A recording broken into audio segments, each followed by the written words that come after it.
Assalamualaikum dan salam Malaysia Madani. Anda bersama dengan saya hari ini dalam program Ruang Bicara bagi edisi 4 Oktober 2023 dan hari ini kita ada sesuatu yang cukup istimewa dan saya kira akan memberikan 1001 manfaat kepada anda mengenai kesihatan mental dalam menyelami konsep psikospiritual. Apakah itu? Kita akan membicarakan sebentar lagi dan sedikit saya ingin ulas mengenai, kita tahu sejak kebelakangan ini banyak kes yang melibatkan, orang kata tu ada kaitan dengan kesihatan mental, dan baru-baru ini kita digemparkan dengan berita dari Bangkok di mana remaja yang berusia 14 tahun melepaskan tembakan secara rambang di sebuah pusat beli belah di Bangkok yang mengorbankan 3 nyawa dan manakala 4 lagi cedera. Dan tidak itu berita luar negara, tidak kurang pula berita dalam negara sendiri di mana baru-baru ini berlaku insiden yang saya kira cukup menyedihkan di mana seorang suami tergamak untuk menikam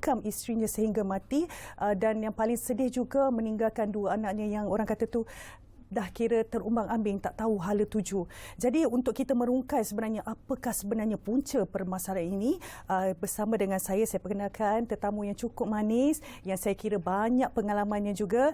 Di sebelah kiri saya adalah Nur Hidayu Muhammad Kamil yang merupakan kaunselor KSK Care Center dari Jabatan Kemajuan Islam JAKIM. Apa khabar Hidayu?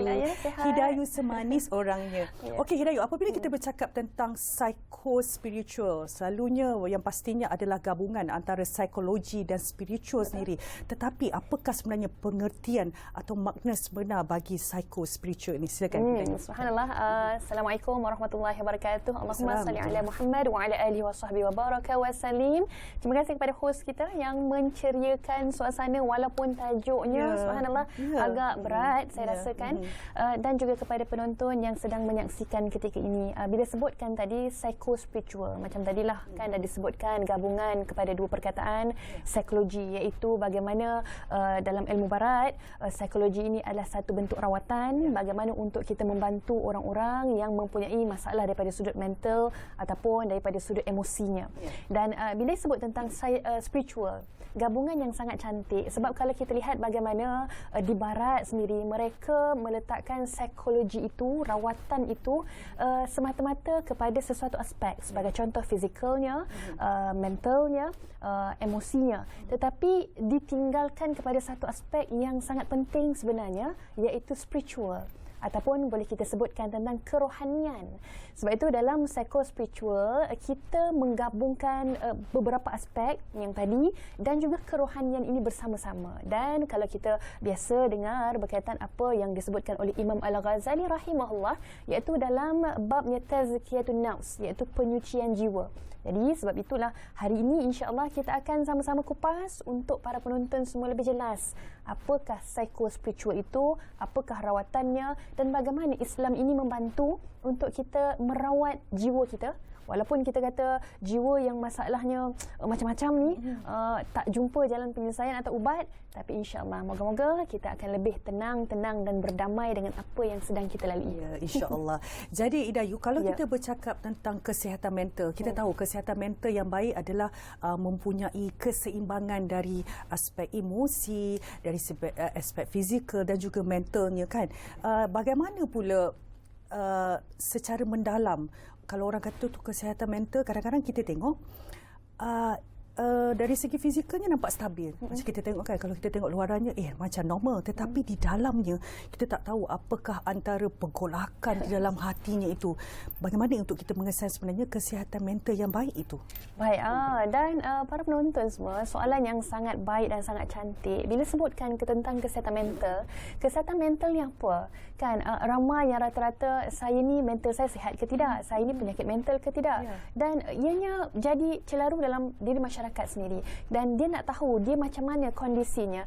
Maka bila sebutkan tadi tentang kesihatan mental, betul, manusia ni dia, kita kata kita ini bukan hanya yang kita nak jaga fizikal aspek saja kan, kita banyak lagi komponen-komponen lain. Kita ada mental yang perlu kita dijaga, emosi yang perlu kita urus, dan pelbagai lagi.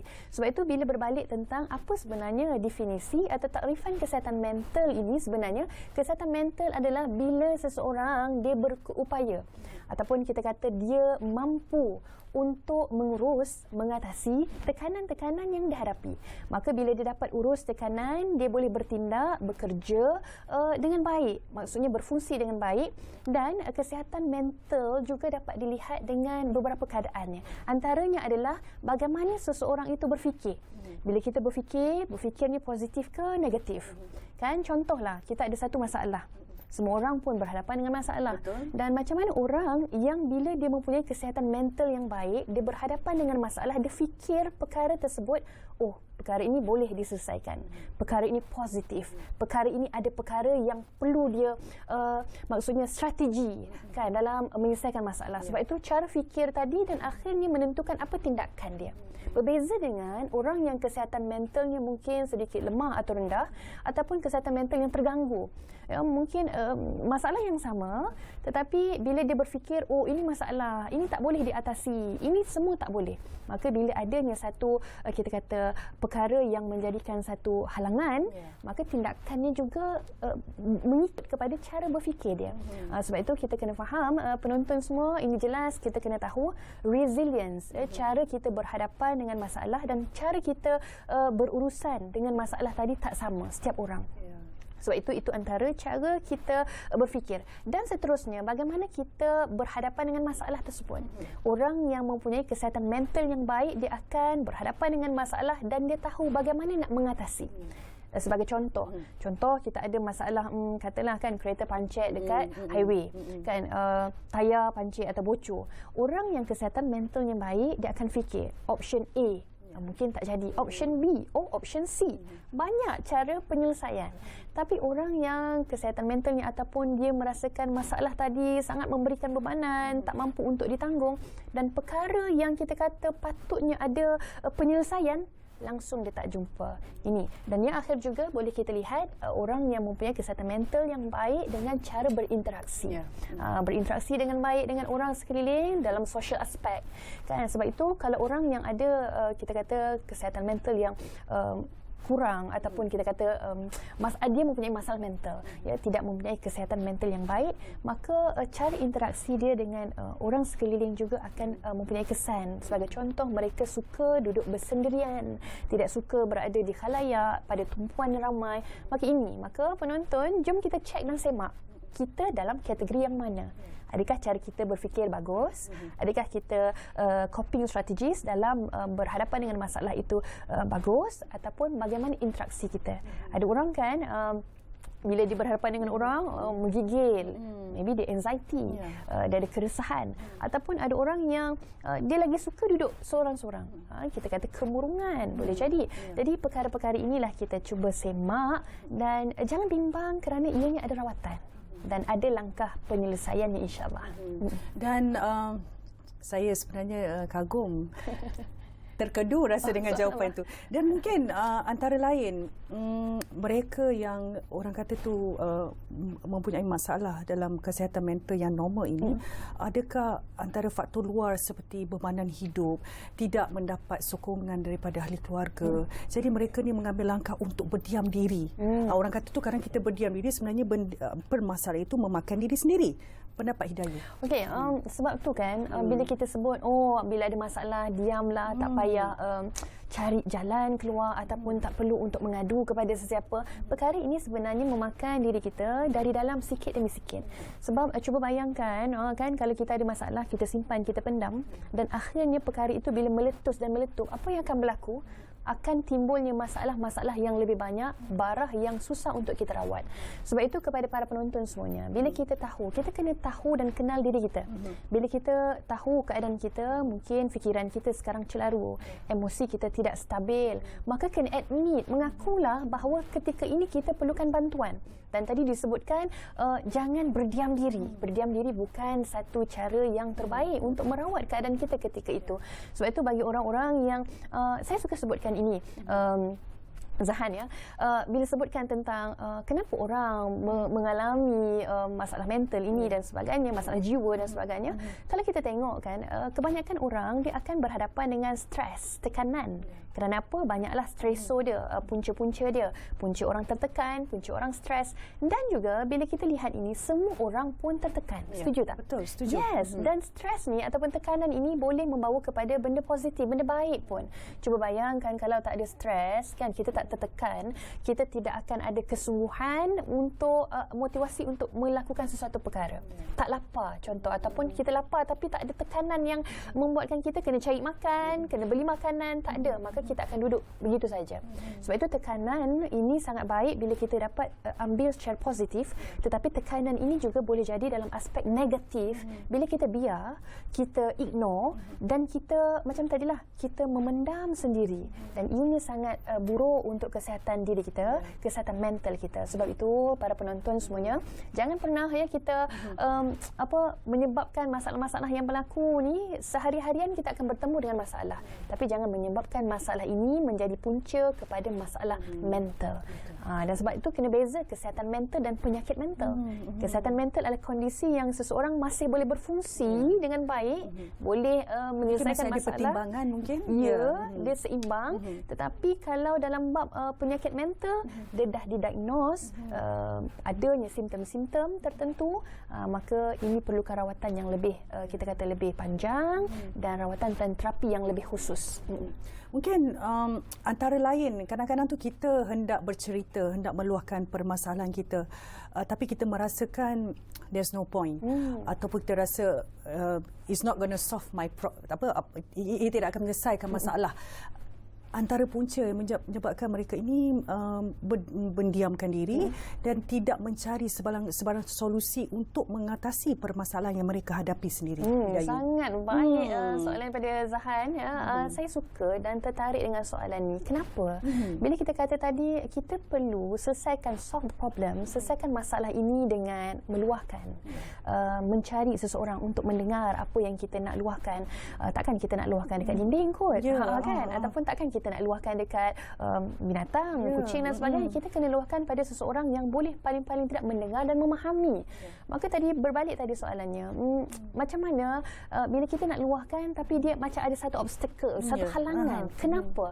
Baik, rata-ratanya para penonton cek balik pada diri kita. Mungkin ada pada ketika ini kita rasa. Kenapa? Sebab kita rasa malu. Khusus kepada stigma orang-orang sekeliling kita. Oh, dia ni banyak masalah, kan? Bila kita nak cerita masalah, kita dilabel dengan orang yang bermasalah. Ataupun bila kita nak cerita tentang suatu perkara, orang akan label kita dengan, alah, kau ni takkan benda kecil pun tak mampu buat, kan? So macam sebut saya awal tadi, resilience level orang berbeza-beza. Mungkin orang dengan masalah tu dia boleh macam ni je, contoh gitulah, kan? Macam kelip mata je boleh settle. Tetapi jangan samakan dengan orang lain. Orang lain mungkin dia memerlukan masa, memerlukan keadaan yang baik untuk menyelesaikan satu masalah. Maka berbalik tadi, kenapa adanya halangan untuk kita berkongsi? Sebab inilah kita sebut orang akan berfikir buruk-buruk berkaitan kita. Sebab itu untuk kita berkongsi, lebih baik kita show dan sarankan, jumpalah dengan pakar, sebagainya kaunselor yang boleh mendengar. Sebab bila kita jumpa dengan kaunselor, kita dalam setting yang profesional. Segala yang kita kongsikan itu adalah dalam kita kata adanya akta kerahsiaan dan sebagainya. Maka itu lebih baik, kan? Kita paling tidak kita ada orang yang mendengar, dan bila ada orang yang mendengar, cuba memahami, masalah tadi akan rilis. Jadi inilah yang kita nak bantu. Sebab itu kita nak tekankan juga, Zahan, kepada para penonton, bila kita ada masalah yang menyebabkan kita tertekan, adanya kita kata kesihatan mental kita mula goyah dan sebagainya, perkara ini sebenarnya bila kita kata masalah ni biasa, tapi cuba cari solution bagaimana untuk kita berhadapan. Jangan kita avoid, jangan kita lari, tapi kita kena admit, mengaku, dan kena cari jalan untuk keluar daripada perkara ini. Dan Hidayu, yang pasti kita berbalik kepada orang kata dari aspek kerohanian, yang pastinya bila kita ada masalah, apabila kita satu-satunya tempat saya kira untuk kita meminta jalan untuk kita keluar daripada permasalahan itu ataupun memberi solusinya adalah kita berbalik kepada yang satu. Kita berbalik kepada yang sepatutnya ataupun wajar yang kita lakukan. Bagaimana Hidayah? Oh, subhanallah, bila Zahan sebut tadi kan, bila kita ada masalah, siapa tempat kita bergantung sebenarnya? Di mana? Dan siapa yang selayaknya? Sebab itu bila kita sebutkan ini adalah kaedah psikospiritual, iaitu kaedah psikologi dan spiritual yang kita nak sama-sama faham dan jelas kepada penonton semuanya bahawa bila kita ada masalah, yang perlu kita rujuk, yang perlu kita cari adalah Allah. Sebab itu bila kita sebut dalam bab kerohanian, kepercayaan, kebergantungan kita, ini sangat membantu khususnya kepada kita orang Muslim, orang Islam, yang mana bila kita ditimpa dengan masalah, semua orang ditimpa dengan masalah, tidak ada orang terkecuali. Tapi bagaimana orang yang berhadapan dengan masalah dan dia mampu tenang dan berdamai dengan jalan takdir dia. Sebab itu ini kena, kita kata, perlukan ilmu dan perlukan kemahiran. Dua benda ini sangat penting bagi saya. Sebab itu bila kita ada ilmu, kita tahu bagaimana untuk cara jalan yang terbaik. Sebab bila orang yang tak ada ilmu, senang cerita macam ni Zahan. Contohlah air ni, kalaulah tadi ada orang bagi kita air kan. Subhanallah, katalah kalau Zahan tadi dapat air mineral, kalau saya ni air mineral juga. Tapi senyap-senyap saya bubuh ubat nyamuk ke, racun ke, Zahan nampak. Okay? Jadi kalau kita bagi kepada penonton yang tak tahu apa kandungan dalam ni, dan kita suakan, kita kata nah ni air, agak-agak orang yang baru datang mungkin dia nak minum ke tak? Mungkin dia akan minum. Tendensi untuk minum tu tinggi. Sebab apa? Sebab dia tak tahu. Kan? Kalau saya bagi Zahan, mungkin Zahan kata no lah kan, tolak. Sebab Zahan tahu apa yang saya masukkan. Tetapi orang lain yang tak tahu, dia akan minum tanpa banyak tanya sebab tak tahu. Sebab itu tengok beza orang yang tahu dan orang yang tak tahu. Orang yang tahu bahaya, dia akan cuba avoid benda bahaya. Sebab itu kita kena faham, para penonton semuanya, kita kena jelas bahawa apa perkara yang membahayakan diri kita, kita kena jauhkan. Contoh, orang yang ada ilmu, dia tahu perkara-perkara yang memudaratkan diri, kelah tangan, minum racun dan sebagainya, itu perkara bahaya. Yang apa kesannya pula selepas itu, maka kita akan avoid. Jadi bila kita sebut tadi, bila ada masalah, jangan mudaratkan diri kita, tapi cari kepada tempat pergantungan yang sangat kukuh. Dan sebab itu kita kata pergantungan kepada Allah. Saya nak kita quote satu ayat Al-Quran ya. Allah sebutkan la yukallifullahu nafsan illa wus'aha. Allah tidak akan membebani seseorang kecuali dengan kesanggupan dia. Dan dalam bahasa mudahnya kita nak sebutkan para penonton, Allah ni dah design siap-siap every person, every individu tu dengan apa cara ataupun apa jalan hidup dia. Maka kalau kita jumpa dengan masalah yang buatkan kita tertekan, okey, bangkit balik, bangun balik dan tengok penyelesaian. Takkanlah contoh kan, bila kita ada masalah, kita nak menangis berjam-jam. Contohlah kereta kita mati tengah jalan. Kita nak menangis. Adakah menyelesaikan masalah? Tidak. Jadi kita akan buat apa? Antara solution ni kita akan telefon, kita akan cari bantuan dan sebagainya. Itu. So apa yang kita nak belajar adalah bila kita meletakkan pergantungan pada Allah, ia akan membantu kita tenang. Dan saya suka sebut ini berulang kali di mana pun, bila kita ada masalah tu memang tak hilang magic. Kan? Contoh macam tadi, bila kita bergantung pada Allah, kita kata adakah masalah tu tiba-tiba hilang? Tidak, masalah itu tidak hilang serta-merta. Tapi apa yang bila kita dapat ketenangan, apa yang akan kita dapat jalan keluar. Dan ini banyak disebutkan dalam Al-Quran. Siapa yang bertakwa kepada Allah, Allah akan beri jalan keluar dan rezeki dari arah yang tidak disangka-sangka. Sebab itu para penonton, subhanallah, banyak sebenarnya bila sebut tentang apa terapi, kaedah psikospiritual yang boleh kita gunakan untuk merawat. Dan saya yakin Zahan pun akan tanya sekejap lagi. Ada, saya akan tanya. Tapi kita nak berehat sekejap. Okay, banyak lagi sebenarnya kita nak berkongsi dengan penonton. Jadi kita akan kembali lagi selepas ini. Terus setia bersama dengan kami dalam Ruang Bicara.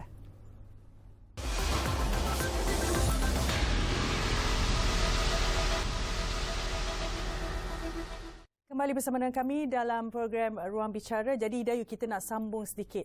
Tetapi kalau kita sebagai umat Islam, sekiranya permasalahan itu datang kepada kita, tapi kalau kita redha, kita merasakan setiap permasalahan itu sebenarnya menjadikan kita lebih matang, kita lebih kuat berhadapan dengan permasalahan dan mencari solusinya, secara tidak langsung orang kata itu memberikan satu semangat baru untuk mungkin menjadikan diri kita menjadi lebih baik dalam berdepan dengan permasalahan itu.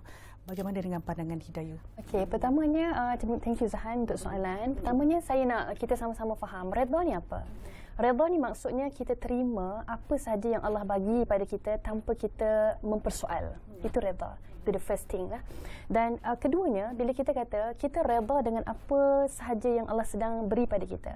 Dan kita kena faham para penonton, segala yang datangnya daripada Allah itu baik-baik belaka. Allah tidak akan sesekali zalim. Antara dalam Al-Quran Allah katakan wa annallaha laisa bizallamin lil abid.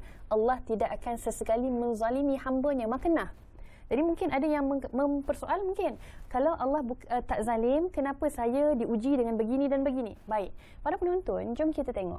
Subhanallah, orang yang paling dekat dengan Allah, kekasih Allah, Nabi Muhammad SAW. Kalau kita sebut kekasih ni, tempat kedudukannya sangat dekat dan rapat. Tetapi Nabi Muhammad, tengok dalam riwayat kehidupan, tidak pernah putus dan lari daripada namanya ujian. Kita siapa?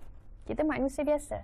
Dan Nabi Muhammad itu maksum. Maksudnya Allah sucikan hatinya daripada dosa-dosa yang lepas dan bersihkan dosa-dosa yang akan datang. Maka nak ceritanya kat sini, Nabi Muhammad ini pakejnya lengkap untuk kita kata dapat rahmat Allah, dapat redha Allah, dapat syurga Allah. Tetapi itu pun Allah ujinya dalam keadaan yang macam-macam. Orang nak bunuh Nabi, orang sihir Nabi, orang racun Nabi, semua Nabi dah pernah rasa. Maka berbalik pada kita. Dan ada pula mungkin yang tanya, saya ni bukan Nabi, tak kuat macam Nabi. Betul. Sebab itulah kita perlu bergerak seiring dengan bagaimana yang Nabi ajar. Paling tidak pun. Sebab itu para penonton sekalian suka untuk kita sebutkan berulang-ulang kali. Bagaimana untuk kita rasa ujian yang Allah bagi ini satu hadiah yang kita kena buka balutannya. Bukan satu punishment, bukan satu hukuman. Dan kita kena tengok ini. Bila Allah peduli pada kita, Allah akan usik kita. Kita sebut dalam bahasa usik lah ya, untuk kita lebih faham. Cuba kita bayang, saya bagi analogi mudah je untuk hari ni ya, untuk kita sama-sama ni ibarat ni motivasi untuk healing balik jiwa kita yang sedang sakit, mental kita yang tengah celaru ni. Jom sama-sama kita healing beginilah caranya, analogi mudah. Cuba kita tengok, kita ni ibu-ibu kan, kalau kita nampak ada anak-anak orang kan, anak jiran ke lalu, dia contoh tengah main kotor ke apa ke, kita ada tegur tak? Kalau Zahan tegur tak anak orang main kotor? Yeah. Mungkin tegur macam itulah kan. Macam bersalah juga sebenarnya. Betul. Kita tegur tak tegur macam itulah. Tapi kalau anak kita macam mana? Kita akan tegur. Tegur dengan cara macam mana? Jangan, kita akan bagi tahulah kesan dia. Kalau buat macam ni, kotor nanti kita tegur. Nanti berkudis ke apa ke, Berbeza kan keadaan kita tegur anak orang tadi? Ya, berbeza. Sebab itu tengok ada orang, kalau Zahan ni subhanallah kan, ibu yang sangat kita kata sangat hikmah ni kan, cakap dengan elok. Tapi saya yakin penonton dekat rumah ni mungkin ada yang kata, Ustazah kami tak tegur dah. Kami mungkin akan marah, kami akan ambil hanger, mungkin rotan sebagainya, benda-benda begitu. Kenapa kita tak buat pada anak orang? Kenapa kita buat pada anak kita? Sebab apa? Mungkin penonton sama dengan saya dengan kita sebut sayang. Bila kita sayang seseorang, kita nak jaga orang tadi, kita akan jaga dengan sehabis baiknya. Kita akan buat, bukan saja kita beri kebaikan-kebaikan, kita layan dengan kebaikan, tapi juga dalam konteks yang kita kata tadi, kita akan marah dalam satu-satu masa. Maka subhanallah, baiknya Allah, sayangnya Allah pada kita, bila kita faham tentang kebergantungan, bila kita ada masalah ini, tengok, bila kita minta doa pada Allah, ya Allah, luruskan, kita mintakan Al-Fatihah, kita kata apa, ya Allah, pimpin hati kami, ihdinas siratal mustaqim, petunjuk, berikan kami petunjuk ke jalan yang lurus. Kita minta hari-hari 17 kali sehari dalam setiap solat kita. Nah, Allah jawab dengan macam mana? Bila kita mula sesat, mula kita leka dari ingat Allah, Allah jentik kita dengan ujian. Allah jentik kita dengan musibah. Supaya apa? Bila kita diuji, kita terduduk kan? Siapa nak tolong aku? Siapa nak bantu aku? Semua orang lari. Kawan-kawan terdekat tak ada, kaum keluarga semua tak peduli. Siapa nak tolong kita? Maka inilah yang kita tekankan bahawa psikospiritual ini menekankan kebergantungan kita kepada Allah. Bila once tak ada manusia yang peduli pada kita, kadang-kadang pasangan pun lari. Bila kita ada masalah, maka siapa yang tidak akan pernah tinggal kita, itu Allah. Sebab itu ini sangat perlu kita tekankan pada hidup kita, diri kita. Bila Allah datangkan masalah, rupa-rupanya untuk kita kembali lebih dekat kepada Allah daripada sebelumnya. Mungkin sebelum kita lupa, ingat Allah, tapi tidak seingat bila kita diuji masalah. Ada orang yang bila dia ada masalah, doanya sambil menangis-nangis. Masya Allah. Tapi bila tak ada masalah, macam tadi kan sebelum kita commercial break, disebutkan, Zahan ada sebut, kalau hidup ni semua nikmat je, rasa bosan. Betul. Cuba bayang kalau hari-hari kita minum air kopi manis. Hari-hari. Subhanallah. Ataupun kita kata kita minum benda yang manis je. Makan lunch pun makan kek. Makan malam makan manis lagi.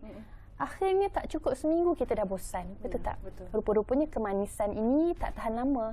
Kemanisan ini bukan benda yang seronok. Ada masa orang nak cari yang pahit. Ada masa orang nak cari yang pedas. Sedangkan kita kata pedas tu kan menyakitkan. Pahit tu kan tak sedap. Tapi itulah rencahnya. Kehidupan kita perlukan perkara-perkara itu untuk kita rasa seronok dengan kehidupan.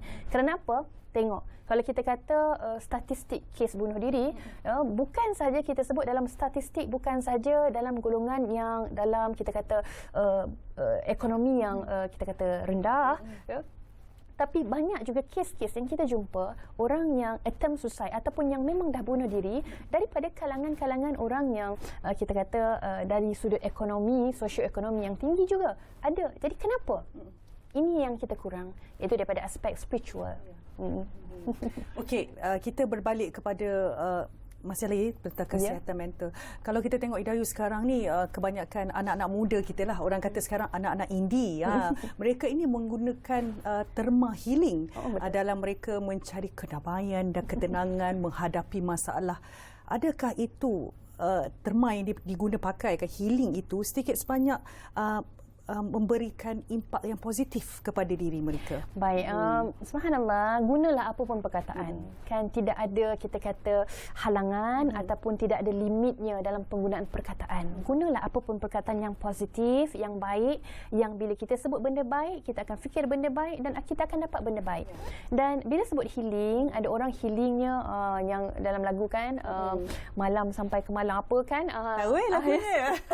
Kan? Jadi bila kita sebutkan tentang remaja, orang-orang muda, biasalah bila sebut tentang healing, ada benda-benda yang difikir healing ni adalah benda yang lepak keluar malam, benda-benda yang seronok begitu. Tapi sebenarnya dalam Islam pun ada healing. Kan? Sebab itu bila kita sebut healing dalam Islam ni bagaimana? Ada, lebih awal pun dah disebutkan. Bagaimana antaranya healing dalam Islam ini bila kita berlama-lama berdoa pada Allah. Bila kita berlama-lama dalam solat dan sujud kita. Sebab itu healing yang terbaik. Dan antara lain, saya nak petik juga kata-kata Ibnu Mas'ud. Ketenangan ini kita boleh dapat daripada beberapa cara. Antaranya adalah dengan melihat alam. Kan itu healing yang diguna pakai sekarang. Tetapi bagaimana orang-orang terdahulu, kita kata pakar-pakar ilmuwan Islam yang terdahulu dah menggunakan terma ini lebih awal. Kan melihat alam itu boleh mendapat ketenangan.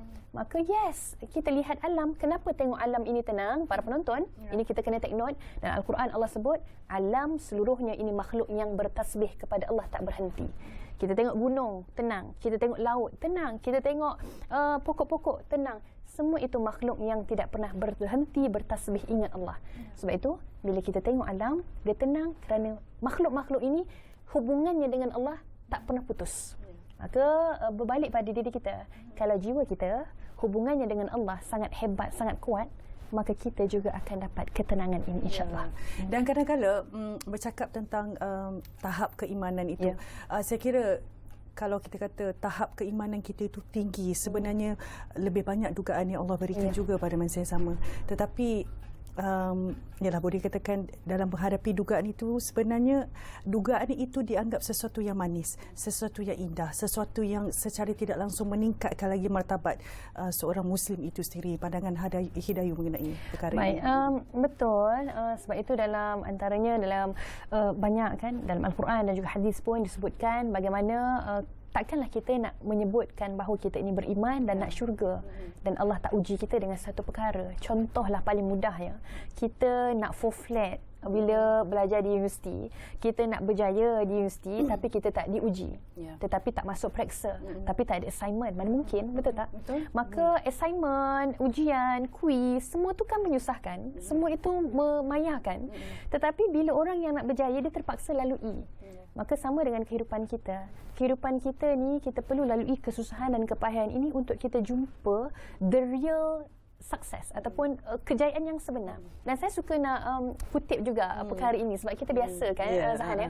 Contoh, kalau kita masa umur 5 tahun, 5 tahun selalu cikgu-cikgu bila buat ujian periksa kan, dia akan bagi kertas dia biasanya 1 + 1 sama dengan ataupun A, B, lepas tu apa.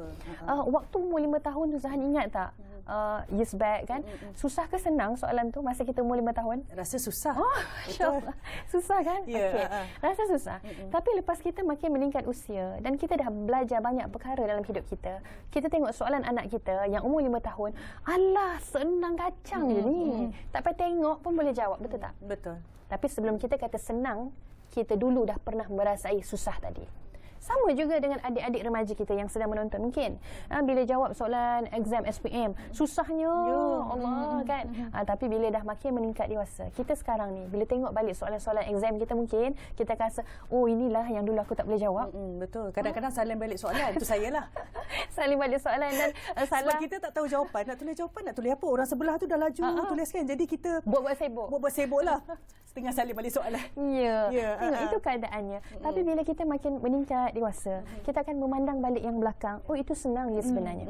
Kenapa? Sebab pengalaman-pengalaman hidup, ilmu-ilmu yang kita ada ini yang mengajar kita untuk makin matang dengan kehidupan.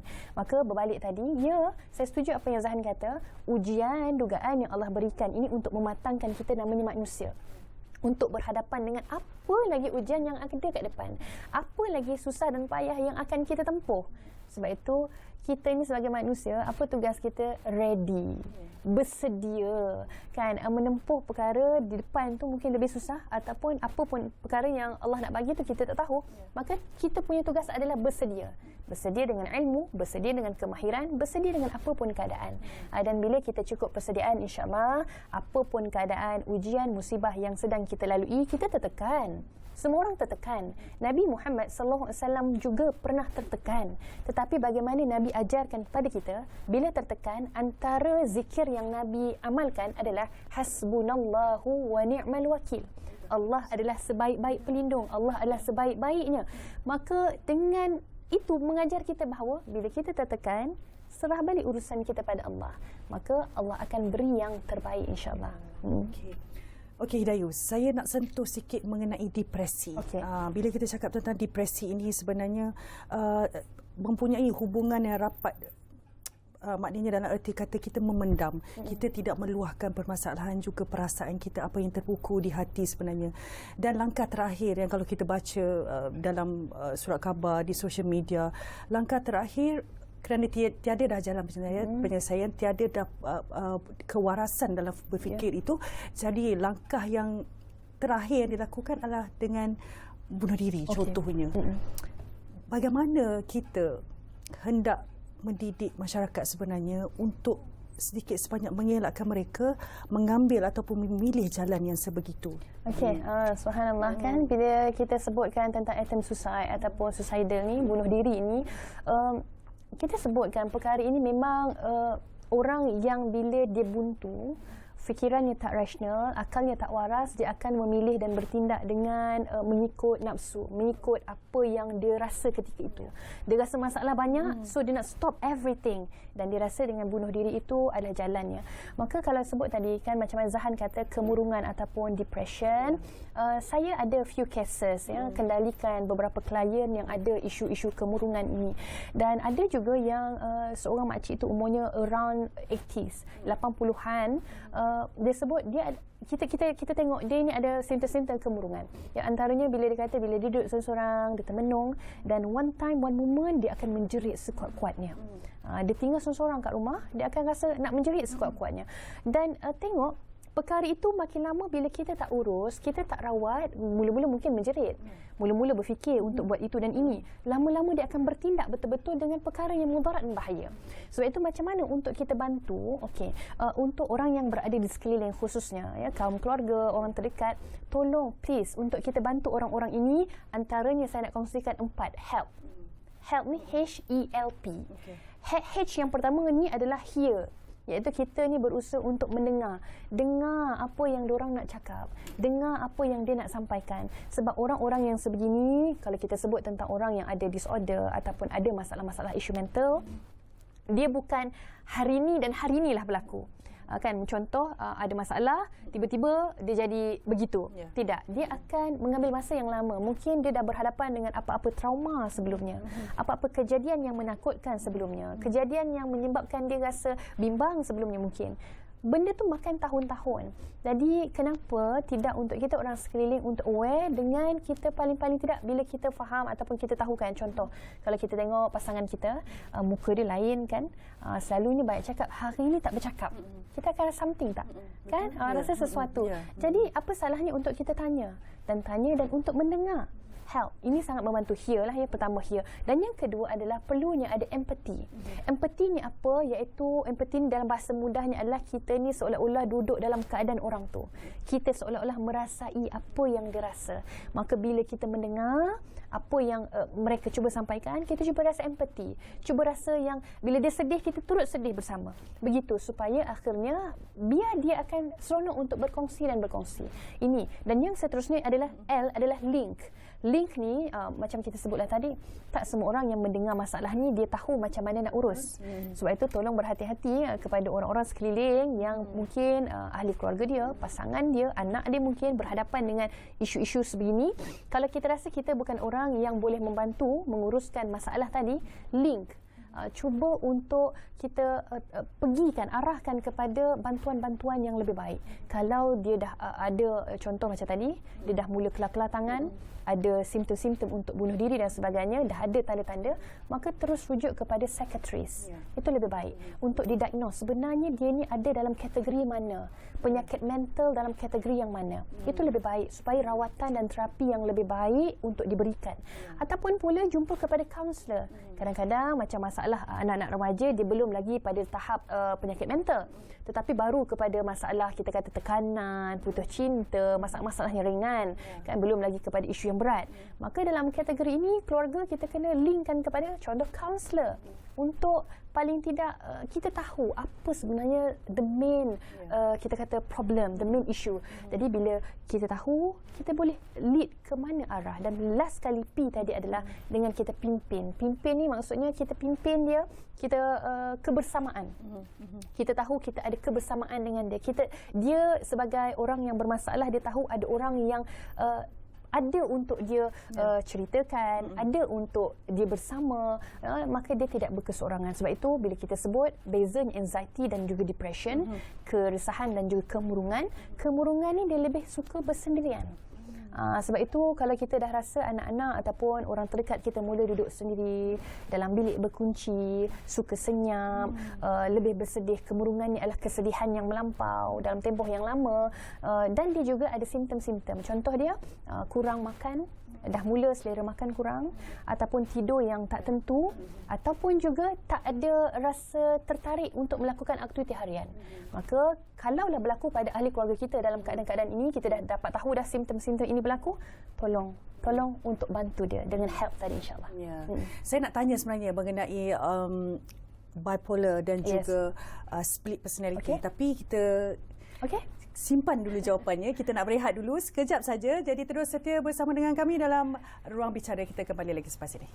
Subhanallah. Baik, kembali bersama dengan kami. Masih lagi membicarakan mengenai kesihatan mental dalam menyelami konteks psikospiritual. Hidayu, tadi sebelum kita berehat, saya nak Hidayu memberikan penerangan sedikit mengenai mereka yang mungkin adanya simptom split personality. Hari ini mungkin karakternya sebegini, mungkin esok berubah pula. Adakah ia sedikit sebanyak terjadinya perkara ini disebabkan oleh faktor persekitaran ataupun berdasarkan pengalaman yang individu itu hadapi? Okey, macam kita sebut bila dalam penyakit mental ni dah termasuk dalam penyakit mental disebutkan ada sebenarnya lebih 200 penyakit mental. Split personality salah satunya, split personality disorder salah satunya, yang mana kalau kita kata split, macam tadilah Zahan kata adakah hari ni dia jadi orang lain, kemudian nanti dia jadi orang lain. Split personality dalam erti kata dia merasakan dia mempunyai personality orang-orang yang berbeza-beza. Dan kebiasaannya orang yang split personality ni dia suka untuk mimik ataupun ada personality orang-orang yang dia adore atau orang yang dia suka. Contoh mungkin ibu dia, ayah dia ataupun dia nak jadi siapa. Sebab itu orang yang split personality ini, bila kita orang sekeliling mungkin nampak dia macam normal, nampak macam dia biasa, tapi kita akan nampak bagaimana cara perubahan, transisi kepada perubahan tadi. Kan, dengan cara pemakaian mungkin tiba-tiba dia dalam keadaan yang macam ala-ala bayi, kan, dalam keadaan yang merengek dan sebagainya. Cara pemakaian juga berubah, ataupun tiba-tiba jadi orang yang dewasa, yang matang dan sebagainya.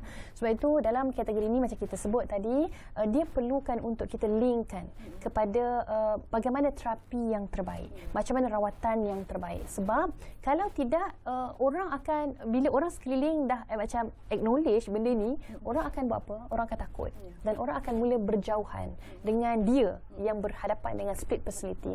Dan kalau split personality tadi dia tidak memudaratkan, menjejaskan orang lain, itu menjadikan satu tak mengapa.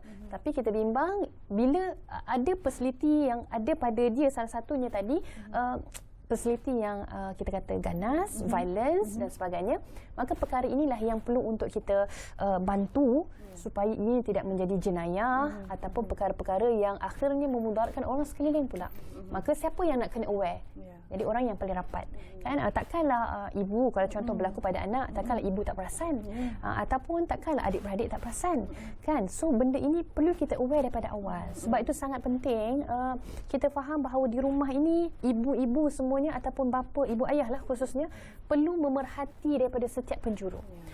Perubahan anak, sikap anak, bagaimana cara dia bergaul, pemakaian dan sebagainya.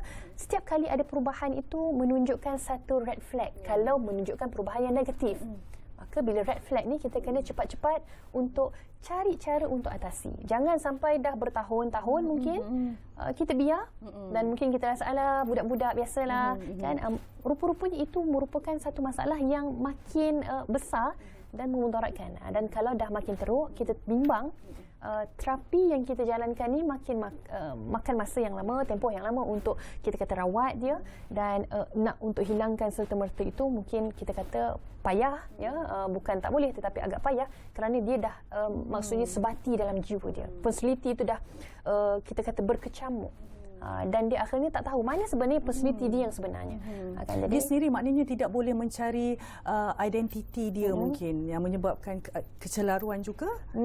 Bila kita sebut tentang personality ni kan, bila kita faham seorang yang macam kita sebut tadi, dia terlalu banyak personality yang mana dia nak ikut, yang mana dominan kepada dia, dan dia boleh bertukar pada bila-bila masa. Sebab itu bila orang-orang yang sebegini, dia boleh jadi macam-macam faktor. Kalau macam tadi Zahan kata, adakah sebab faktor trauma semasa kecil ataupun kita kata genetik mungkin, dia boleh jadi pelbagai faktor yang boleh menyumbang kepada masalah, kepada penyakit mental. Sebab itu kita kena betul-betul diagnose. Dia tidak boleh just scan orang kan secara rambang, tak. Dia kena diagnose ni pun kita ada beberapa tools, bukan hanya satu tools yang kita boleh dapat result dan kita diagnose dia ni penyakit mental. Tidak, dia perlu menjawab ataupun menggunakan beberapa tools, dan ianya bukan satu kali saja. Dia perlu nanti next kita nak tengok pula result, comparison, perbandingan keputusan pertama, keputusan kedua, bagaimana, itu antaranya. Sebab itu untuk diagnose seseorang itu dalam penyakit mental ini bukan mudah, bukan semudah yang kita kalau contoh demam, kita ambil termometer tekan kat kepala, panas, you demam panas. Tapi penyakit mental ni benda yang bukan secara fizikal yang kita boleh nampak, tetapi dia more tu dalaman, mental, emosi, kan. So ini kita sebut dia perlukan beberapa kita kata stage untuk kita diagnose betul-betul dia dalam kategori yang mana. Dan kita bercakap tentang kesihatan mental, sedikit sebanyak antara punca adalah tekanan hidup. Tidak mendapat sokongan daripada keluarga, daripada kawan-kawan yang rapat. Bagaimana pula situasi kalau kita mengalami stres di tempat kerja? Kalau kita tengok di daerah-daerah akhbar, kebanyakannya ada yang sampai bunuh diri juga. Mungkin antaranya mereka ini merasakan mereka tidak dihargai, suara mereka ini tidak didengari, dan pada masa yang sama mungkin tidak mendapat sokongan daripada Perhatikan sekerja daripada majikan. Bagaimana sebagai seorang pekerja sendiri untuk mereka mendapatkan kesihatan mental yang baik. Dan seterusnya menjadi pekerjaan yang pastinya dalam mengelakkan diri untuk terlibat dalam stres di tempat kerja. Sangat menarik. Saya rasa soalan ini sangat baik dan bagus sebab saya ada juga few clients yang bila datang sampaikan dia, bila kita kena faham ya, bila seorang itu dibebani dengan apa-apa masalah, ya, dia stres, so kita panggil punca-punca yang menjadi penyebab kepada stres, tekanan, dia boleh jadi banyak, bukan satu faktor je. Dia boleh jadi mungkin tadi kena marah majikan, gaduh dengan pasangan, dia banyak stres dia. Dan bila kita tak kawal, satu tadi tak settle, datang lagi satu, dia jadi beban, terlalu banyak burden to ourselves. Jadi bila jadi begitu, satu benda yang triggered pun dia akan jadi satu masalah yang sangat besar. So back to the questions, macam mana untuk kita hadapi tekanan di tempat kerja? Kalau sebut tentang tempat kerja, boleh tak kalau saya katakan, saya boleh jamin tak ada orang yang bila pergi tempat kerja yang dia tidak berjumpa dengan tekanan. Betul. Betul kan? Semua orang akan tekanan. Lagi-lagilah bila deadline nak dekat, bila submission nak kena bagi, benda-benda ini menambahkan tekanan. Apatah lagi bila bercampur dengan kerenah rakan sekerja. Yang macam-macam perangainya. Macam-macam perangainya. Yang lain depan lain, belakang lain. Itu yang paling bahaya sebenarnya. Talam dua muka.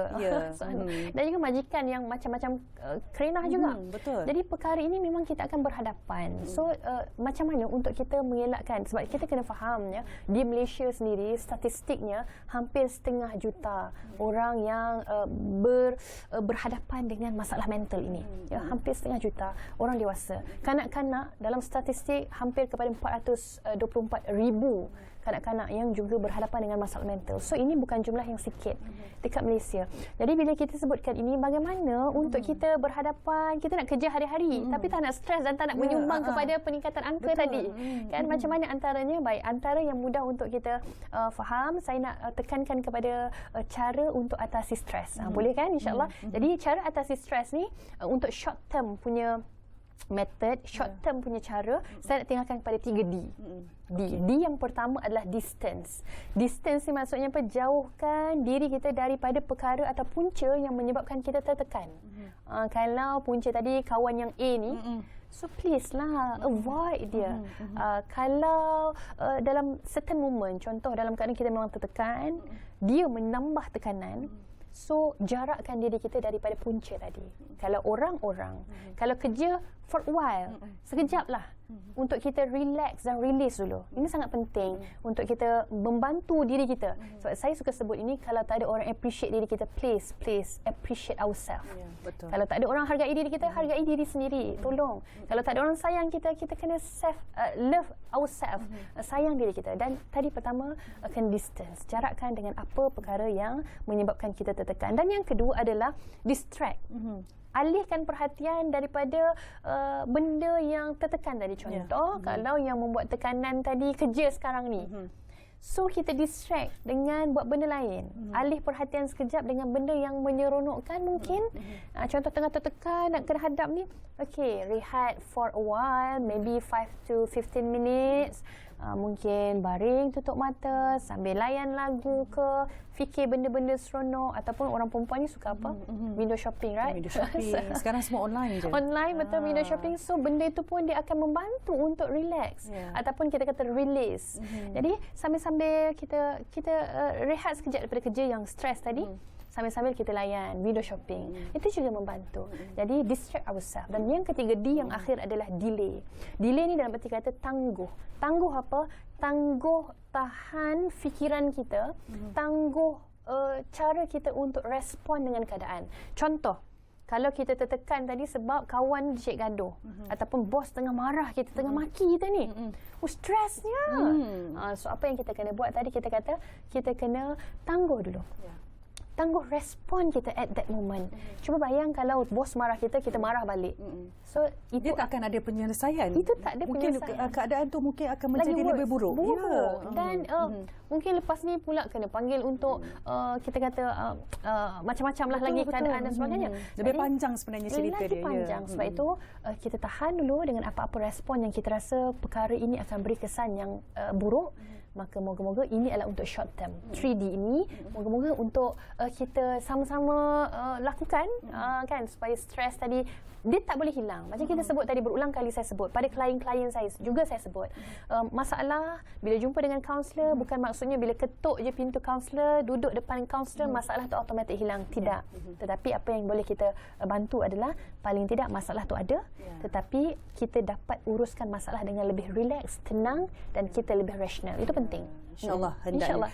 Kita dah nak sampai ke penghujung. Sedikit rumusan daripada Hidayu sendiri mengenai bagaimana sebenarnya cara yang terbaik untuk kita mendapatkan kesihatan mental yang stabil dari segi emosi secara keseluruhan. Subhanallah, untuk masa yang singkat ini, rasanya singkat jugalah kita kata kupasan kita, konklusi kita. Jadi saya nak tinggalkan dengan 3 A. A yang mudah saja. A yang pertama adalah admit.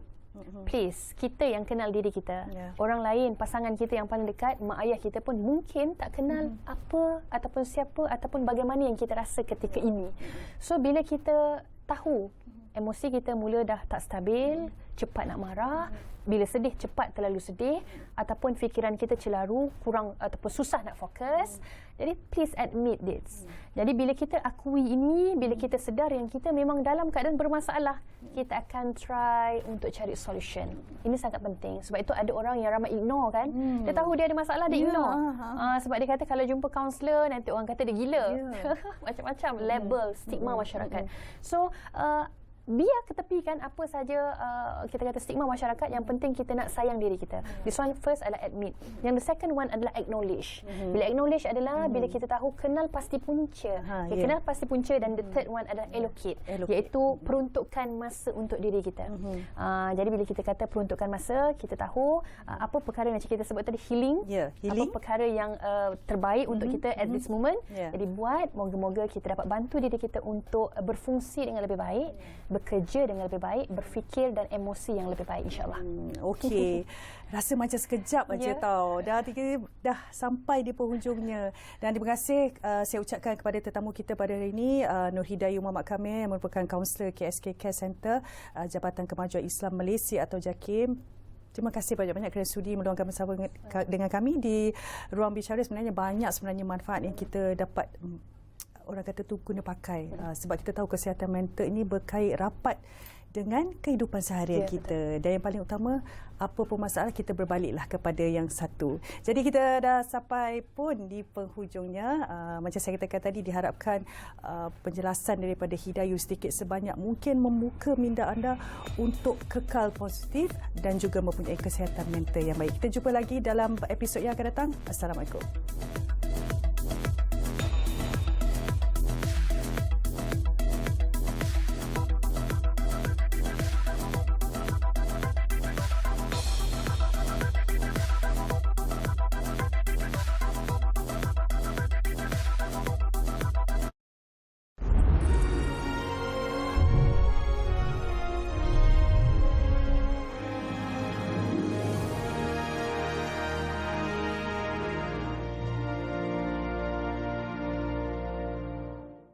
Sebelum berkahwin, saya selalu mencari hotel-hotel berpatutan untuk pergi bercuti.